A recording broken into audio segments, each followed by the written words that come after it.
All right, should we begin, inshallah? Okay. Yes. Bismillah ar-Rahman ar-Rahim, alhamdulillah, wassalatu wassalamu ala Sayyidina Rasulillah wa ala alihi wa sahbihi wa man wala. Welcome back, everyone, to our reading of this great book, the Risala of Imam al-Qushayri radiallahu anhu. Picking up where we left off, we're on the bottom of page 21. We will begin with the biography of Abu Mahfuz Ma'ruf ibn Fayruz al-Karkhi رضي الله عنه. قال المصنف رحمه الله ونفعنا بعلومه في الدارين آمين. Al-Karkhi, he was a great master whose prayers were answered by God and whose grave was a source of healing. So this is just let me explain that sentence. His prayers were answered by Allah subhanahu wa ta'ala. There are some people whose dua is mustajab, that when they come and make dua, Allah ta'ala answers them. This is one of the signs of, that Allah ta'ala places in the pious, in the saintly people, and therefore people would seek that person out to make dua. And then after he passed, rahimahullah, his grave was a source of healing. So people that would go and visit his grave and would make dua there, that would be a source of healing for them. So of course the miracle that happens in life continues in life after this life, because death is not the end of life. The inhabitants of Baghdad say that the grave of Ma'ruf was a proven panacea. And my understanding is they still say that till today.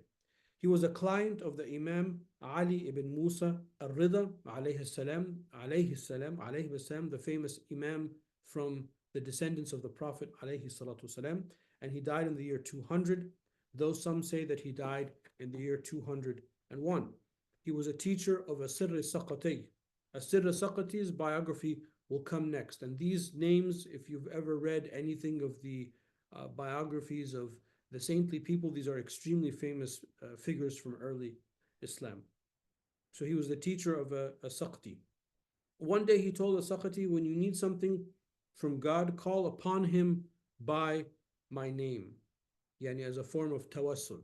So um, this is very important because, as we said, these are early figures. I mean, Al-Karkhi dies in the year 200 so he's definitely from the Salaf. So this was a kind of practice that was accepted at the time. I don't know why now Muslims today, they get all twisted out of joints when it comes to these type of things. But that was something that was normal. I heard my teacher Abu Ali ad-Daqqaq, may God have mercy on him, say that Ma'ruf's parents were Christians. While still a child, they entrusted Ma'ruf to their teacher, who used to tell him, he, God, is the third of the three. To which Ma'ruf always replied, no, he is one. One day the teacher gave him a severe beating and Ma'ruf ran away. His parents said, should he return to us with any religion, we would then join him in it.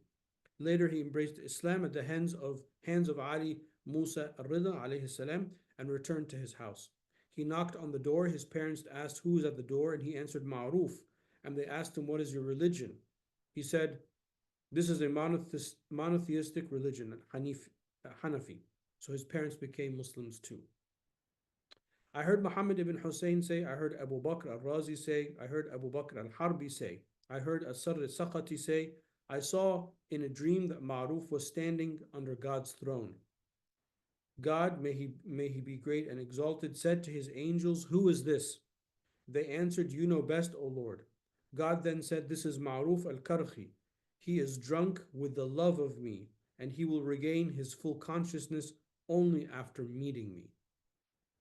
So that is what they call, one of the things that Al-Qushayri will seek to do throughout the book is to try to define for us and give us terminology of what these type of spiritual states are.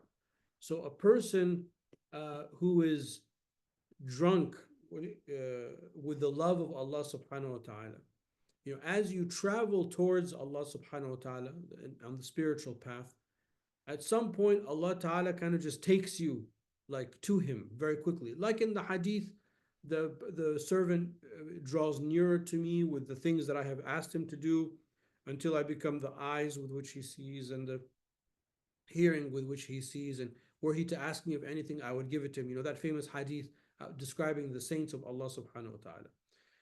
But when Allah subhanahu wa ta'ala kind of brings that person, they call that a jadb. A jadb is a type of intense attraction.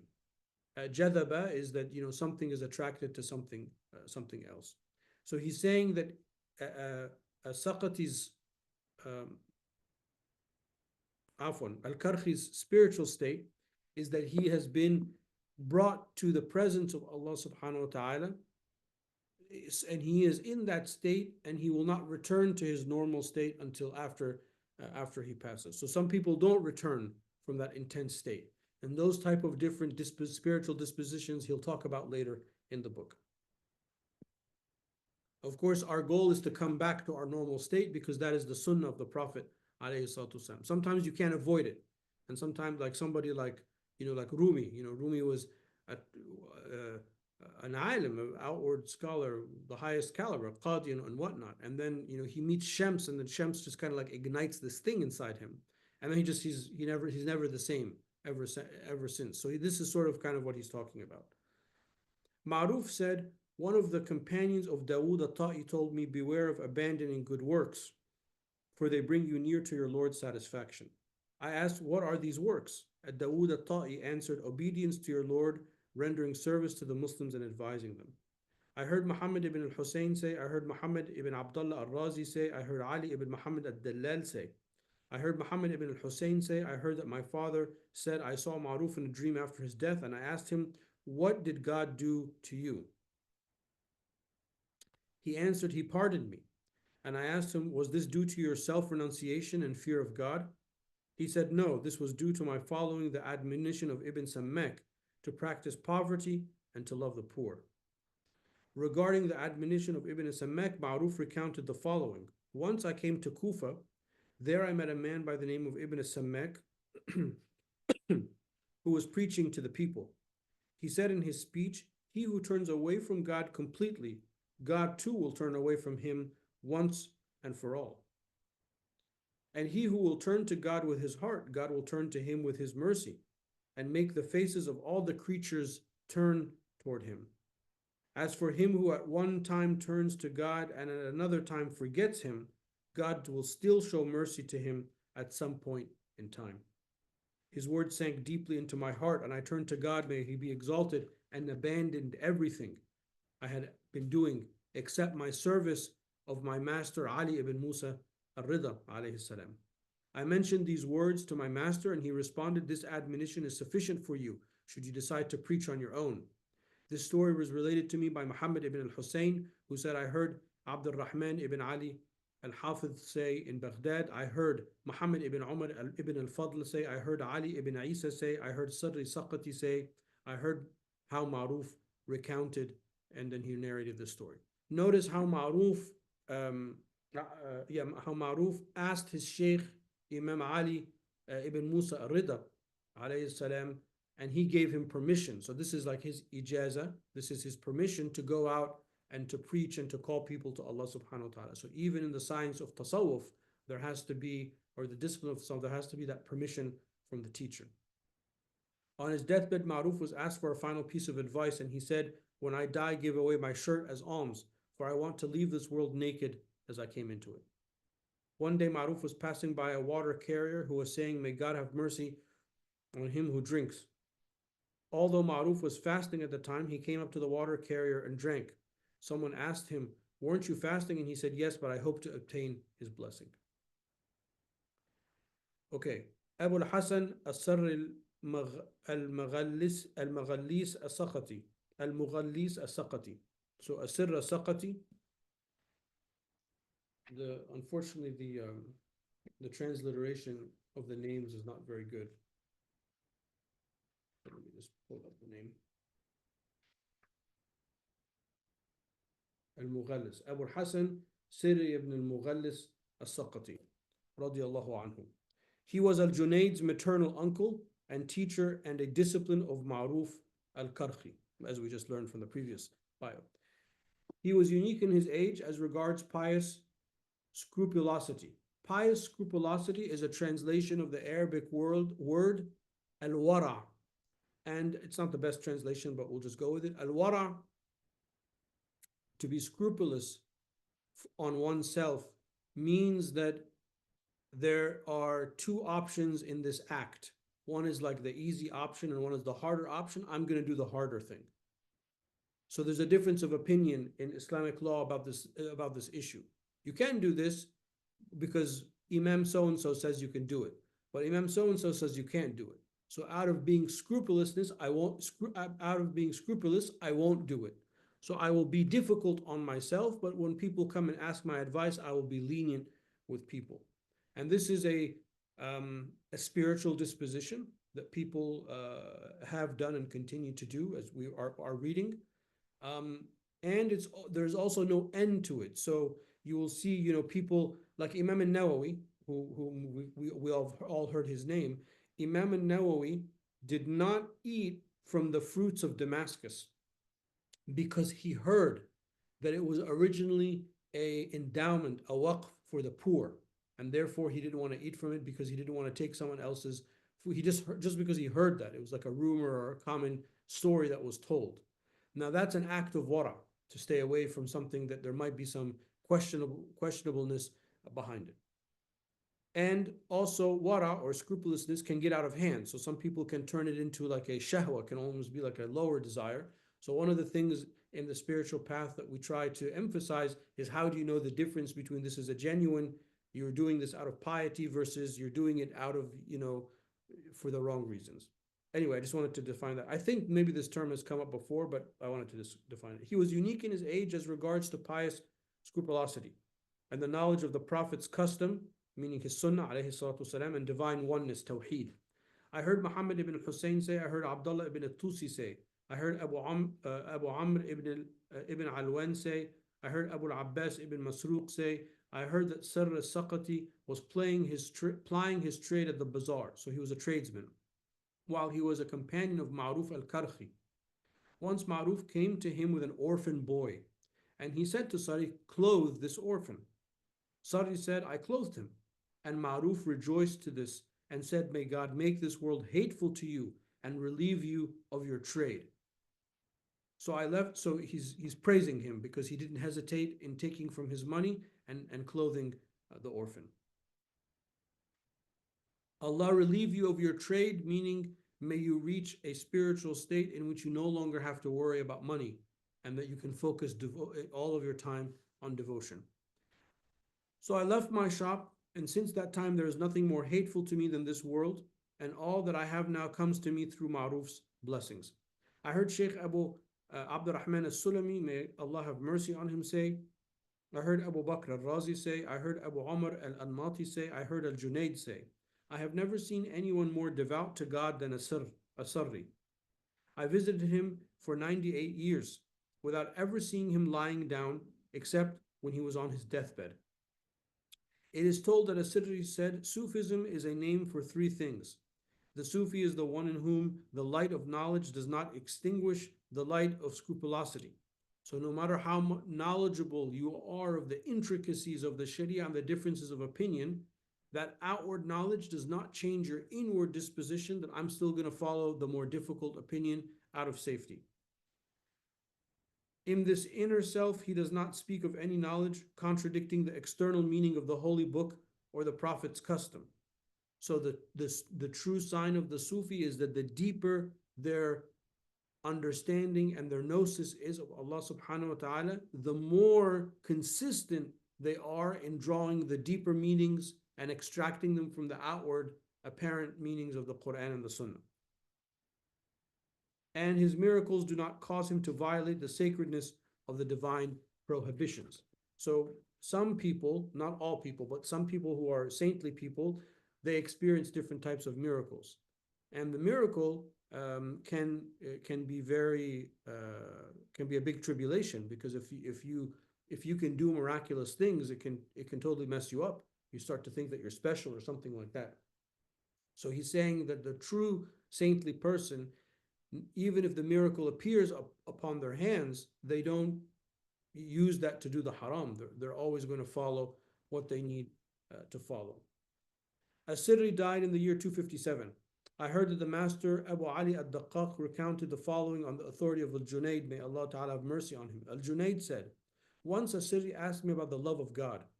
I answered, so he said, what is the love of God? So I answered, some people say that it is compliance with God's commands. Others say that it is giving preference to others over yourself. Still others say that it is so and so. So Al-Junayd is kind of rattling off the Sharia definition. So look at what As-Sirri does. As-Sirri pinched the skin of his elbow. Okay, so he like rolls up his sleeve and he like takes his skin here and he like pinches it like this. So he pinched the skin of his elbow and tried to stretch it, but it would not stretch. He then said, by God's greatness, if I say that this skin has dried up on the bone due to my love of Him, my love of Allah, that would be the truth. He then swooned, and his face became round as if it were a radiant moon, though As-Sirri was of a pale complexion. So that's a very jarring story.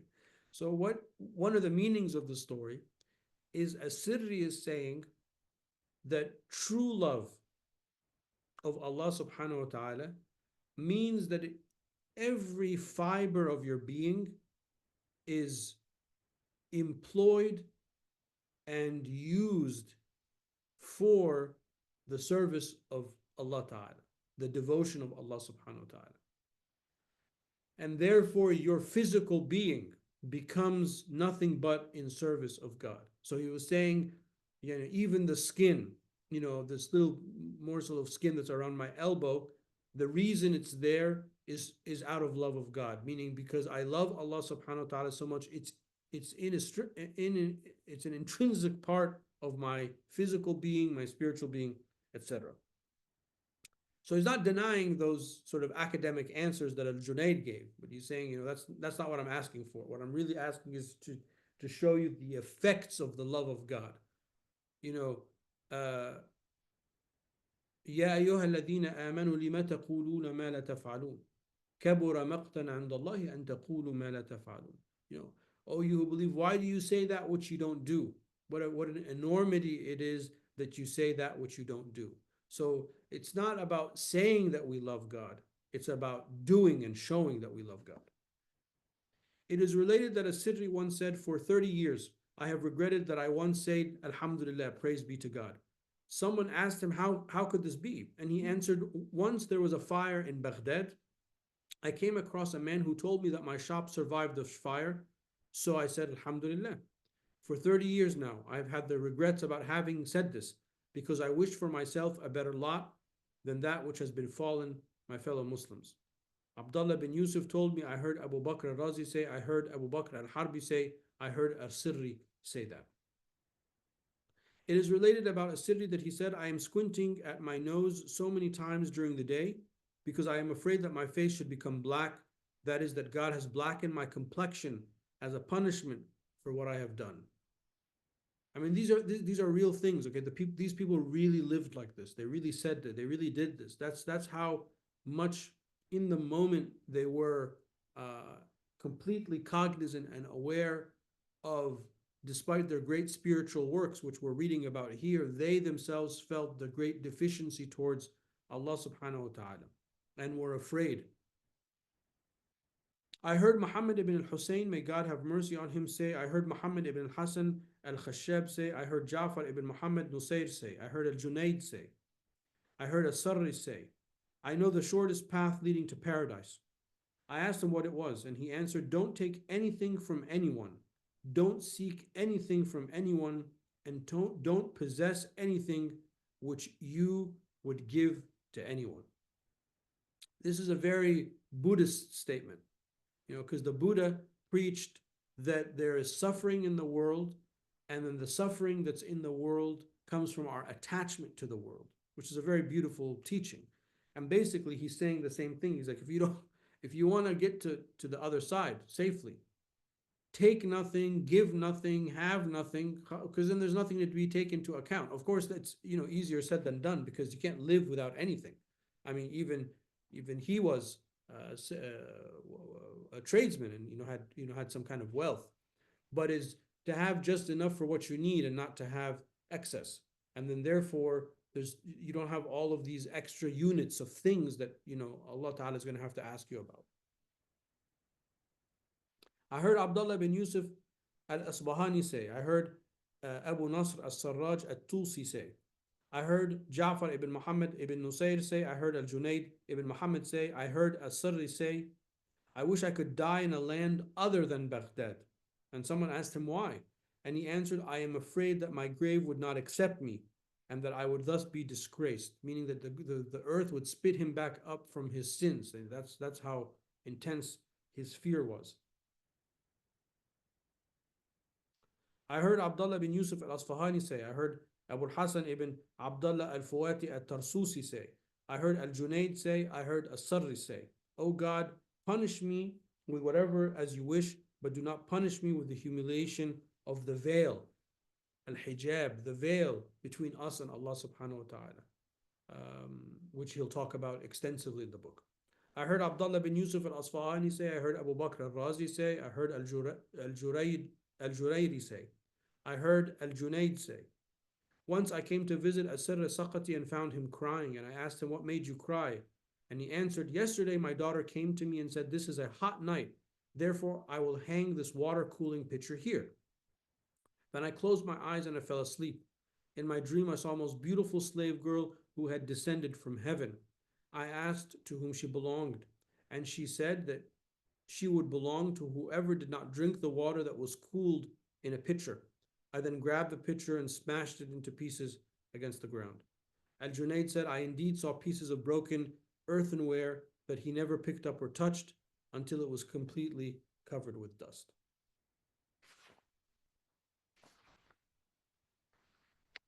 Okay, Abu Nasr Bishr ibn al-Harith al-Hafi, al-Bishr al-Hafi as he's commonly referred to, al-Hafi being the barefoot, another famous saintly figure from this period. He came from the city of Maru, and he lived in Baghdad where he died. He was the son of Ali al-Khashram's sister. He died in the year 227. He was a man of great stature. The following episode became the reason for his repentance. He found on the road a small piece of paper upon which was written the name of God, Allah. This sheet was trampled upon by passers-by. He picked it up, purchased a dirham worth of perfume, sprinkled the sheet with it, and put it in the crack of a wall. Then he saw in a dream, as if someone told him, O Bishr, you perfumed my name, and I will perfume yours in this world and the next. This is a famous story. I'm sure many of you have heard it. I heard Master Abu Ali al-Daqqaq, may Allah Ta'ala have mercy on him, say, Bishr was passing by a group of people who said, this man does not sleep all night, and he breaks his fast only once in 3 days. On hearing this, Bishr began to cry. When someone asked him why, he said, verily I do not remember ever saying that I kept vigil during the whole night, nor have I said that after fasting during the day I do not break my fast at night. However, God in his kindness and graciousness has revealed to the hearts of the people more than his servant actually does. May he be blessed. He then proceeded to describe the beginning of the affair as he have just mentioned. I heard Sheikh Abu Abdurrahman al-Sulami say, I heard Muhammad ibn Abdullah al-Razi say, I heard Abdurrahman ibn Abi Hatim say, I came to know that Bishr al-Hafi said, in a dream I saw the Prophet sallallahu alaihi wasallam, and he asked me, Bishr, do you know why God has raised you above your contemporaries? I said, I do not know, Messenger of God. He said, it is due to your following of my custom, and he followed his sunnah, your service to the righteous, your admonition to your brothers in faith, and your love of my companions and my family. This is what brought you to the stations of the most pious men. And may we be amongst them, inshaAllah, to follow the sunnah of the Prophet ﷺ, to love his companions and his family members. I heard Muhammad ibn al-Husayn, may Allah have mercy on him, say, I heard Muhammad ibn Abdullah al-Razi say, I heard Bilal al-Khawwas say, as I was traveling across the desert of the Israelites, meaning in the Levant, I suddenly saw a man walking by my side. At first I was surprised, but then I came to realize that this was Al-Khadr. May Allah Ta'ala have peace on him, alayhi salam. I asked him, by God, who are you? And he answered, I am your brother, Al-Khadr. I told him that I had a question for him, and he said, ask. What do you say about Imam al-Shafi'i, radiallahu anhu? And he said he was a spiritual peg, which is a really kind of deflating translation of al-awtad. But anyway, he was a spiritual peg, but that just sounds like something you go to buy at Home Depot or something like that.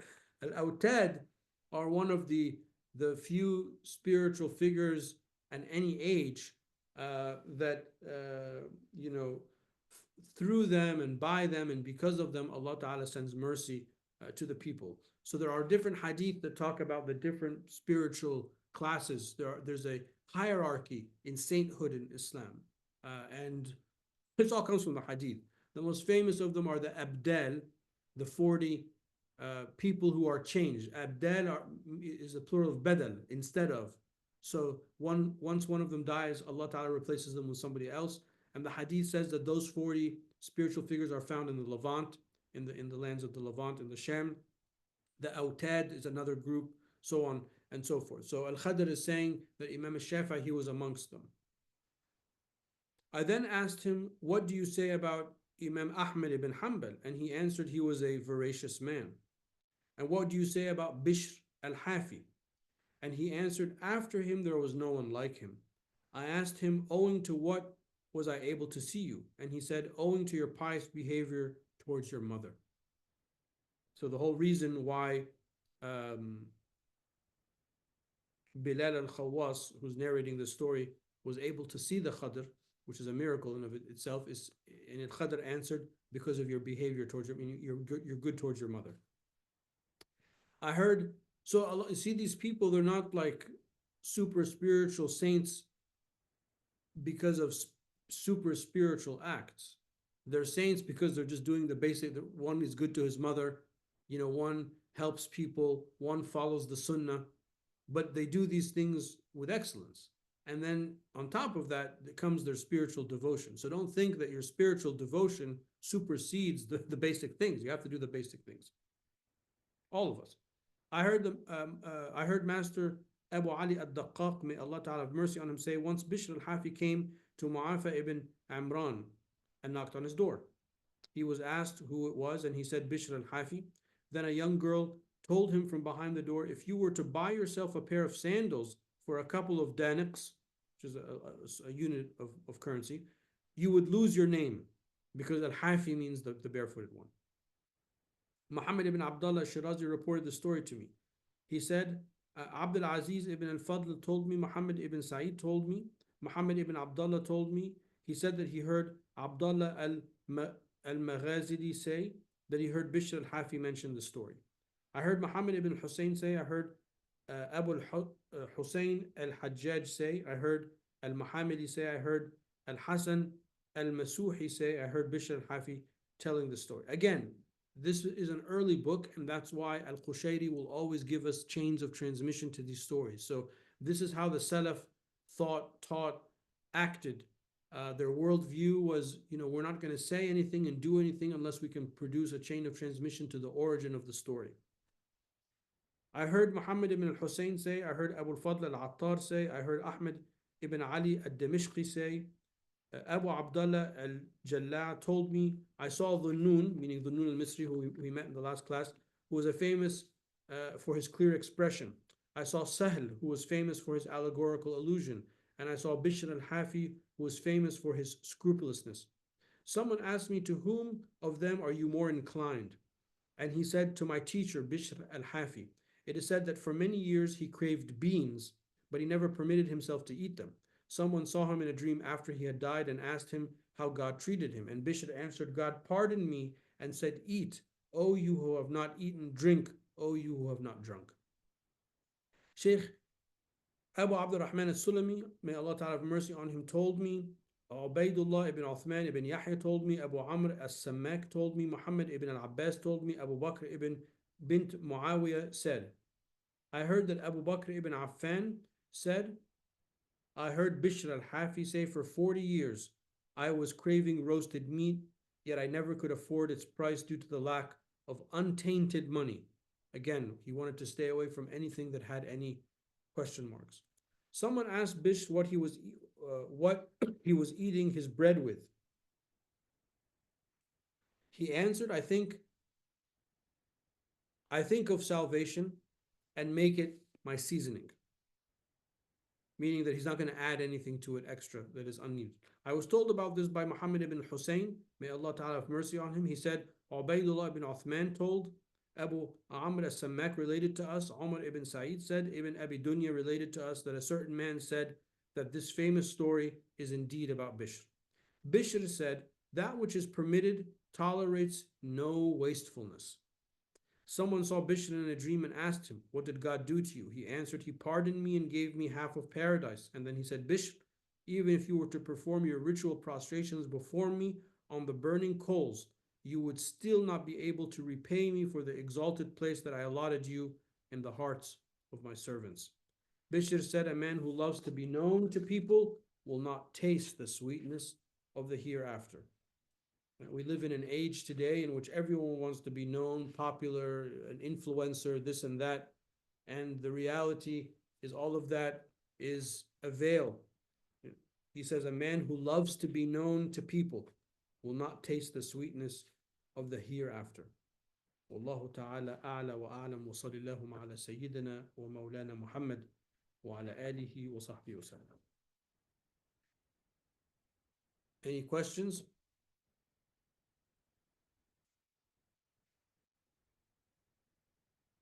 Okay, about scenting of Allah's names. When pages of the Quran are loose, can we recycle them? Likewise, what do you do with old Qurans? To save time and get maximum of your interpretations, can you skip the chain of transmission? Okay, as far as the loose pages of the Quran, you can burn the page, or you can shred it so that the letters are cut up, and then you can recycle it. But one should not place it in the recycling as it is. As far as dropping the chains of transmission, no, because that's part of the book. I can't change what's in the book. But we only have 30 more pages of biographies, and then we get into the core part of the book. But when we have something like this before us, we read it as it has come to us. We do not edit in or edit out. So we're on page 27, and the biographies end on the page 74. So like 45 pages left, a couple more classes, and then we'll get through to that, and then we'll be into the part of the book. So we'll be into the core part of the book, inshallah.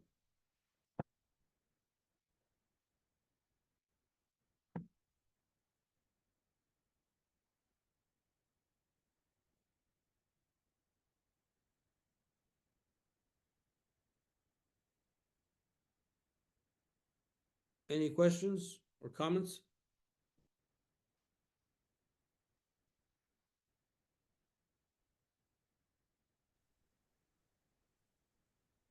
Assalamu alaikum. Just one question. Can you just explain the hierarchy that you talked about of the awliya, of the saints? You talked Abdal and Aqtab or Qutb, I guess. Just briefly, maybe just explain that a little bit and what the different ranks are. Well, it's not an exact science because there are different traditions, and some people refer to this as the diwan, or like the spiritual government, and that some Sufi writers have very elaborate sketches. Some of them not so much, but basically they're taken, as I said, from the different hadith. So the abdal, that's definitely, Imam As-Suyuti has a whole treatise verifying the veracity of that hadith. And the abdal, as I said, there are 40, and they are from the lands of the Levant. So that's definitely, there's a group of people called the abdal, and it's very common in Syria, Jordan, parts of Lebanon, Palestine. It's very common that when a famous sheikh will pass, people will say, he was one of the abdal. We believe that he was one of the abdal or something like that. And And then the autad, there are other traditions related, which are kind of like the abdel, but fewer in number and not necessarily specified where their location is. And then there is the qutb. The qutb is another term that you find, and the qutb is kind of like the premier most, pious person amongst us, and the person around which people usually are attracted. So one of the functions of the qutb is that people will kind of rally behind such a person. And there could be different aqtab. It doesn't have to be one. Some some Sufis become very tribal and like, no, there's only one, and my sheikh is the qutb, and they get very dogmatic. It's not really like that, because qutb simply is a description. So this is not really like a proscriptive type of thing. And sometimes it's just a description where there's a sheikh in some part of the world, and he has millions of followers. Okay, that's the function of what the qutb is like. People rally around such a person, they believe in such a person, they follow their teaching, they're guided by that person's teaching, etc. And certainly it's easier to look back in the past when people have passed away to refer to so and so as a qutb or this or that. But that's really about it. I mean, and each region, they, like in Egypt, there's this whole like thing about who amongst the saints or the on the family of the Prophet ﷺ are the real, Right. leaders of the spiritual government. I mean, I'm not so much into that as other people are. I'm just more very textual. If there's a text that supports it, that's sort of what I incline towards, and whatnot. And I don't think too much about it, and respect all of the people, the saintly people living, and those that have passed. I think that's a safer sort of disposition to avoid some of these kind of like tribal things Right. that can kick in. Jazakallah. Any thoughts on, sorry, the screen is not right. Any thoughts on those Abdel who are alive today, whether they would also stick to the principles of non-influencer lifestyle or propagate the message to the masses? Thank you. I mean, the Abdel are not influencers, okay? This is a completely modern farcical category that means zero. It doesn't mean anything. So these people have influence, if they're, as it were, with Allah subhanahu wa ta'ala. Because of their presence, Allah ta'ala brings down the rain. Because of their presence, Allah prevents the calamity from befalling a people. So in a way, our community in our area serves that function, because we worship Allah subhanahu wa ta'ala without any associates, without any false deities. We pray 5 times a day. We read the Quran from beginning to end and begin again. We teach the traditions of the Prophet ﷺ. So I believe that the presence of our community in Montgomery County is a source of mercy for all of Montgomery County, not just for us. So it's a bit wider of a concept. But the Instagram sheikhs and the TikTok sheikh, and that's not the Abdallah. I mean, I've met some of these people whom everyone says was from the Abdal. They were not like this at all, at all. Very, very simple, hidden, pious, beautiful, rahimahumullah. So the people that I've been fortunate to meet, the saintly people, whom we believe are, these are the true saints of Allah subhanahu wa ta'ala. These, I mean, I met a man, he was like 110 once in like this like remote village in the Nile Delta. His village had no paved road. I'd never been to a place that remote in Egypt. He had no paved roads, and actually it rained that day, and our car got stuck in the mud.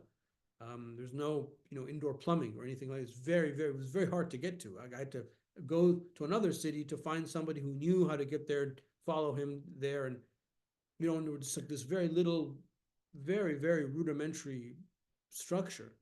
And he's like telling me to give up the dunya, and I'm just like crying. I'm like, look at all of look at all the things that I have that he has nothing like, and he's the one that's warning me about the trappings of the world. So there are people like that, but they're going to be off the grid type of people, is my experience.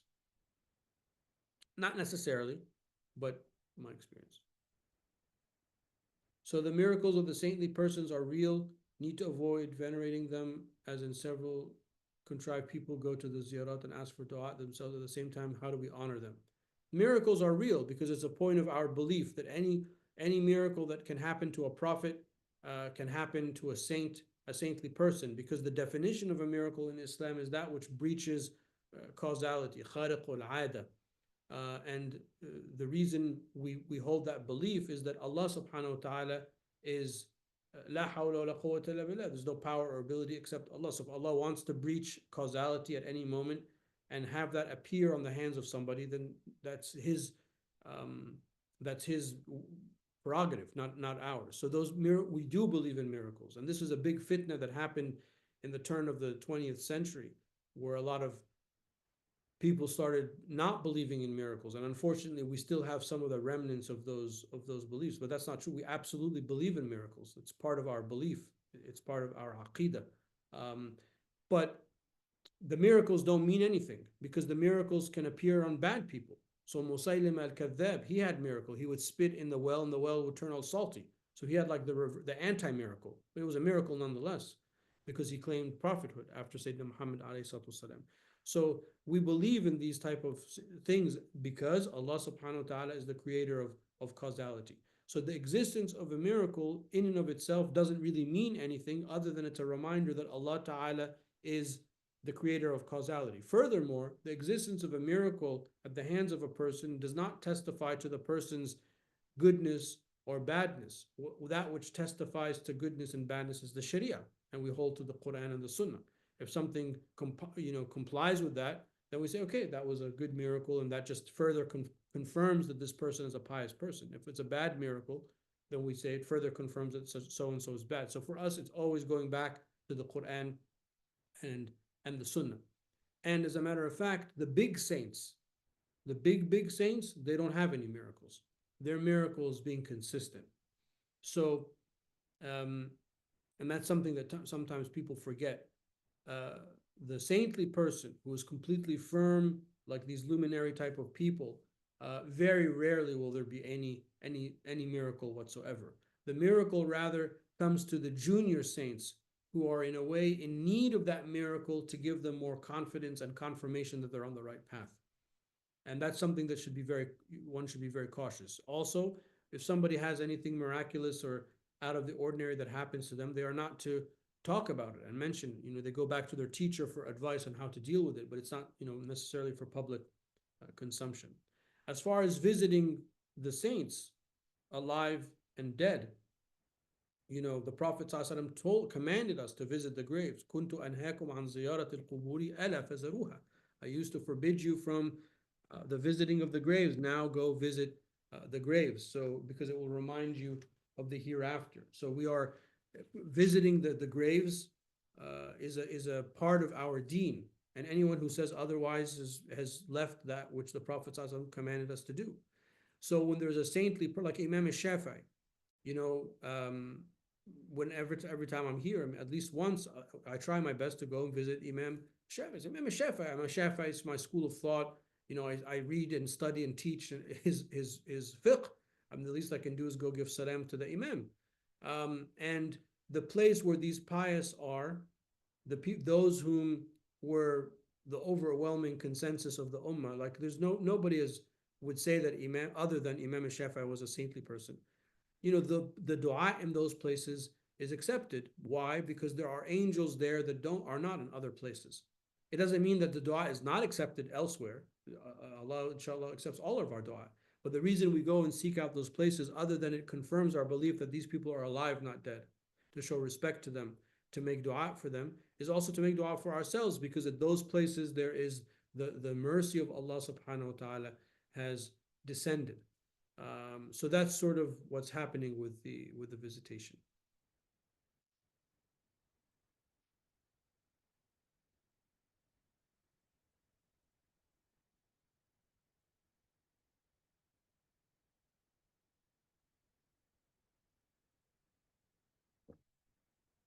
Anybody else? You all are usually very chatty. I'm surprised. I could have read a couple more pages.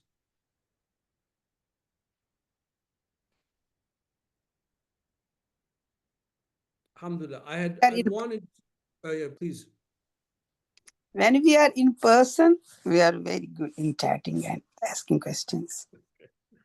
I had wanted to finish the biography section before Ramadan, but then it's a little too long. And one of the Fridays, we're going to have the night of the 15th of Shaban, iftar, and I'll be with you for that, but Yeah. we won't read the book. So we'll probably, I'll do my best to get, but I mean, to read 45 pages in 3 weeks, it might be a little bit too tight, but we'll do the bulk of it. So remember, there was the introduction, which was talking about Tawheed, and we talked about why that's important. And now there's this little second-like introduction that talks about the biographies of the people who are the luminaries of this field.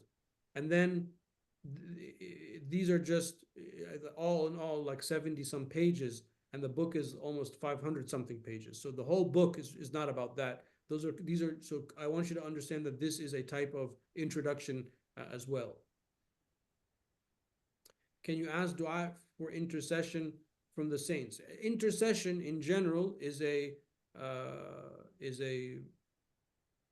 form of dua, is to ask Allah subhanahu wa ta'ala by mentioning like the Prophet's name, or to ask Allah subhanahu wa ta'ala by mentioning Abdul Qadir al-Jilani or something like that.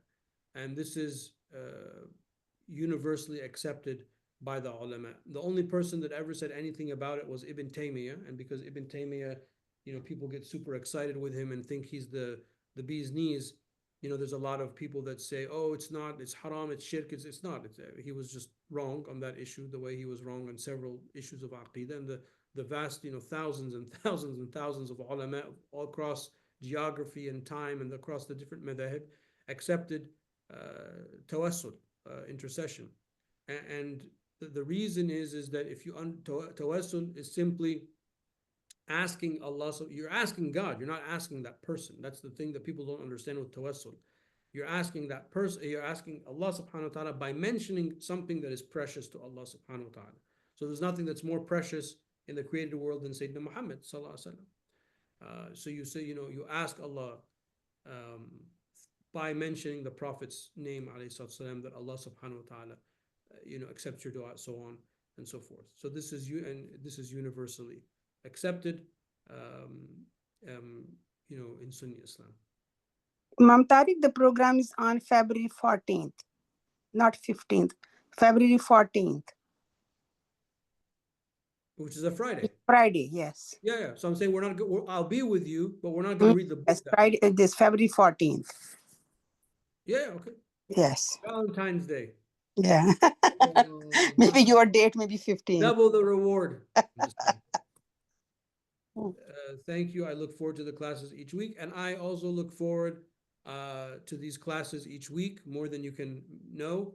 And especially when I'm away and I have to wake up in the middle of the night, I actually use this as I'm going to use this as an opportunity to pray some qiyam, you know, after the class and things like that. So I thank you for giving me the opportunity to read and teach this book. This really is a great book. I mean, this is a great book, alhamdulillah. So reciting one quick and the blessing is okay. Of course. I mean, that's why he has the silsila in the book, because you can't not mention these beautiful names of these beautiful people who brought us this deen. So that's important. And also, we are therefore all of us connected to the Prophet ﷺ in an unbroken chain. So how can we negate that which brought us this deen? I mean, how can you say that's not from the deen? It's a counter type of logic. You would undo that very thing which you seek to establish. Of course, it's permissible.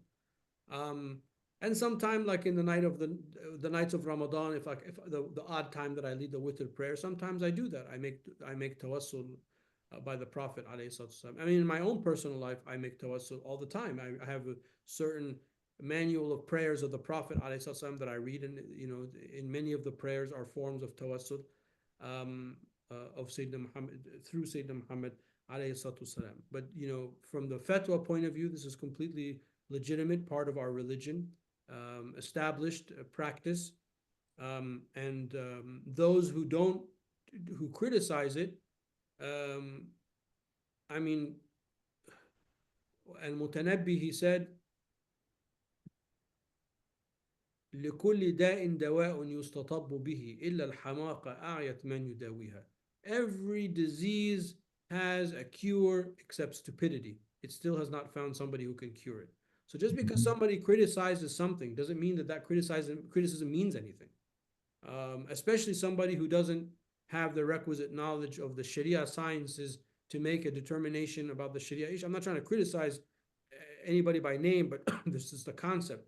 If I'm not a physician, so if I was sitting with the physicians amongst us, and we have superb physicians in our community, we have neurosurgeons and orthopedic surgeons and many general practitioners. So imagine if one of them is dispensing some kind of medical advice, and then I just pop in and say, no, that's actually not true. I saw this thing on Google, I saw this thing on the news, I saw this thing on TikTok. You don't need to do any of that. I mean, that would be wrong of me, right? That would be foolish of me. I would embarrass myself, and I would therefore show my ignorance. But that's not how medical information is dispensed or learned. I do that, by the way, many times with our medical community members as a joke, by the way. I was like, no, you just have to read Surah Al-Ikhlas 3 times. You guys hear me say that stuff all the time. Of course, I'm just joking. I don't really mean that. But so when somebody comes and says, oh no, this is haram, that doesn't mean anything to me. What's your proof that this is, how are you saying this is haram? And I've dedicated my whole life to studying this stuff. So when I say, I hope you would understand, if I say something, if I give you an answer to something, I hope that you give it a little bit more weight than some guy that you saw on TikTok or something like that, who's sort of fly-by-night Islamic personality. Not that I'm infallible. I mean, Lord knows that I make mistakes. But these type of things have been settled or established spiritual practices and universally understood because of the linguistic construct of what tawassul means. Tawassul means to ask Allah subhanahu wa ta'ala, but by mentioning something, not to ask that person. What people think incorrectly is because they've lost the understanding of language, is they think that you're asking that person. Oh, you're asking Abdul Qadir al-Jilani. And why do they say that? Because in the form of tawassul, sometimes we shorten it and we say, Ya Rasulullah. Ya Rasulullah. So someone says, A'udhu Billah, how can you say that? How can you ask the Prophet? I'm not. I'm asking Allah subhanahu wa ta'ala. But you said Ya Rasulullah, you didn't say Allah. Yeah, saying Ya Rasulullah means, Ya Allah, we ask you by Sayyidina Muhammad sallallahu alaihi wasallam. That's what it means. So the person doesn't understand the language. It's a form of how we speak, of language. You don't always have to say the formula so formal. Ya Allah, we ask you and we ask you alone. And you are alone the possessor of the dominion of the heavens and the earth. We ask you by mentioning that which is most beloved to you, Sayyidina Muhammad. You don't have to say it that way, because that's also not how we talk. We say, Ya Muhammad, sallallahu alaihi wasallam. Khalas, it's over. Then you know what you are saying. Ya Rasulullah, aghithna. Oh Messenger of Allah, save us. That doesn't mean that you believe that the Prophet sallallahu alaihi wasallam has the power. You are mentioning that which is most precious, most beautiful, most perfect, that to Allah subhanahu wa ta'ala, because He is Allah ta'ala's perfect creation, sallallahu alayhi wasallam. That's what it means in a language point of view. And part of the reason we have this, not to go, I know I'm kind of overdone this topic, but one of the reasons we have this problem is that we have lost the understanding of language itself.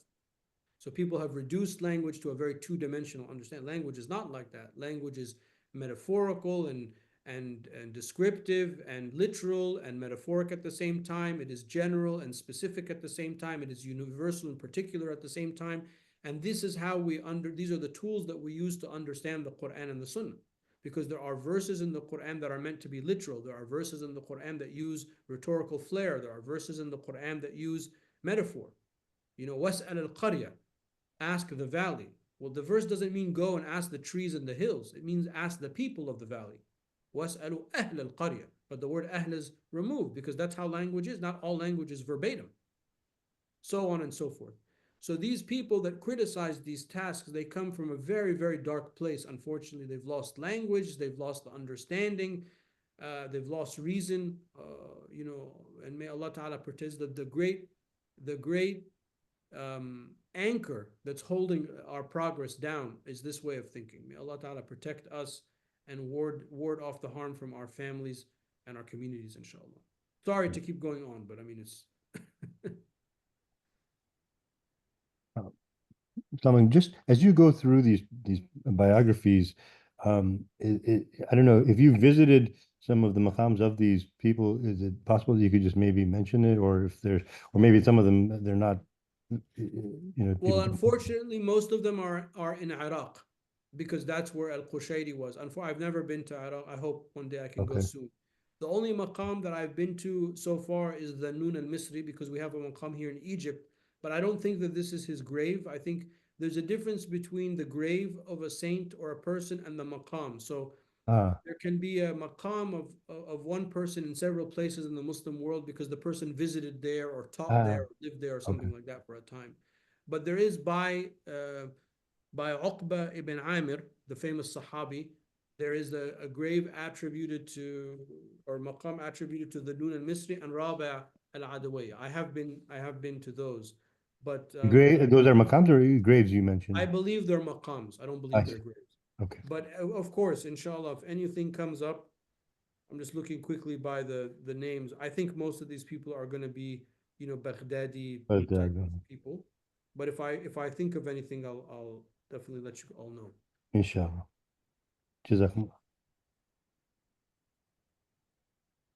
So somebody says in my country, if you escape from an accident, you say, "Ya Muhyiddin," in remembrance of Abdul Qadir al-Jilani. Yeah, exactly. These are just sort of cultural practices that are informed by our religion, and it's a form of tawassul because you're not asking Abdul Qadir Jilani, you're asking Allah subhanahu wa ta'ala. Because Abdul Qadir Jilani can't answer if Allah doesn't want him to answer. Obviously, no Muslim. All of the ulama say no Muslim. One of the miracles of Islam actually is that no Muslim has really made shirk with Allah subhanahu wa ta'ala. We've done a lot of other things, but we haven't done that. And the Prophet himself, Inni wallahi la ukhafu an tushriku ba'di. He said, by Allah, I'm not worried that you will become polytheists after me. ولكن أخاف عليكم الوهن. ولكن I am scared of الوهن. And the Sahaba said, what is the wahan? He said, حب الدنيا وكراهية الموت. That you love this world and then you hate death. So that's what the Prophet said he was worried about our ummah, not that we were going to theologically fall into some kind of like disbelief. So these are all phrases that emerge from this culture of respect of the saint and love of the saint and forms of intercession and so on and so forth. Of course, not all of them are the optimal way. Like when you see people that go to a grave and like they're like throwing themselves on the grave, and I mean that's not polite. That's not what you, because if that person was actually in front of you, you wouldn't do that to them. That's not correct.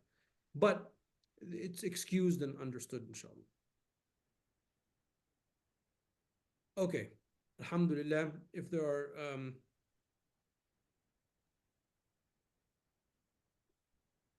what can we expect in the lessons before Ramadan? Well, I'm just going to continue with the book up until the Friday right before Ramadan.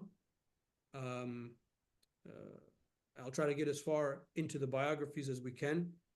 Probably we'll have just a little bit left for after Ramadan, and then after that, when we continue the class, it will just be the book itself, which is going to be completely different, like kind of flavor from what we've been doing so far. Inshallah, we ask Allah subhanahu wa ta'ala to give us tawfiq to be able to do that and to give us the stamina to read through the book and to make us benefit from what we are learning, and may this change us, elevate us, alter us, improve us, inshallah. Sure. If the question is about what am I going to teach in Ramadan, I'm still debating. I'm debating that. But it's only the 1st of Shaban. I still have a couple of weeks to sort that out. But obviously, it will be something related to the Quran, as we usually try to do. Imam al-Nawawi, he has a very beautiful book called At-Tibyan fi Adab Haml al-Quran, which is a book that's translated into English, which is the etiquette of the person who carries or deals with the Quran. I might go through that book. I'm just a little hesitant because I had a great idea in my mind last year, and then when I came to do it, it became very dry. And that's why I ended up doing those stories. So I just need to make sure that it's not too dry for the community or like too academic. That's one option. But I don't want to give up all my cards just yet. I need to keep some for myself, and then I'll figure out something. But I try to entertain everyone at the same time to be of benefit. But Ramadan has a different flavor, so it's not the time for a class. I want to give people, myself too, I want to give each one of us a little packet of like energy, of spiritual energy. So I might do something kind of a little bit different. I'm still debating, inshallah. Inshallah. Well, we are in the month of Shaban, so we ask Allah Ta'ala to bless us in Shaban, and may we arrive safely in the month of Ramadan. And we pray that these days and nights of Shaban be nights of preparation, that we become peaked and primed for the beautiful month of Ramadan. We ask Allah Ta'ala to allow us to experience a powerful Ramadan, all of us together, and to accept our fasting and our prayer and our devotional works and our charitable giving. We ask Allah subhanahu wa ta'ala to keep us sane, to keep us safe. We ask Allah Ta'ala to lift our community, to protect our community, to protect our parents and have mercy upon them, to protect and bless our children, to have mercy upon them, to protect our places of worship, our homes, our businesses, our schools.